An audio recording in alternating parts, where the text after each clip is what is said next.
第1109章情迷。听得薛儿此话，萧炎脸色也是越发的凝重。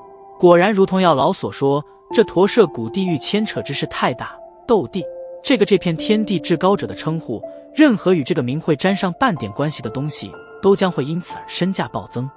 这一点从古族便是能够瞧出，古族人体内流淌着斗帝血脉，从而也造就了如今古族在斗气大陆上的地位。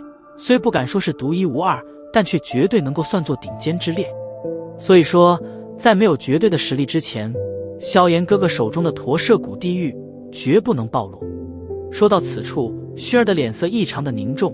如今萧家衰败，即便是古族与萧家先祖有过约定，但如今因为此事，古族之内也是分歧颇大。若是暴露了此事，难不保一些古族强者会私自出手，到时候萧炎的处境将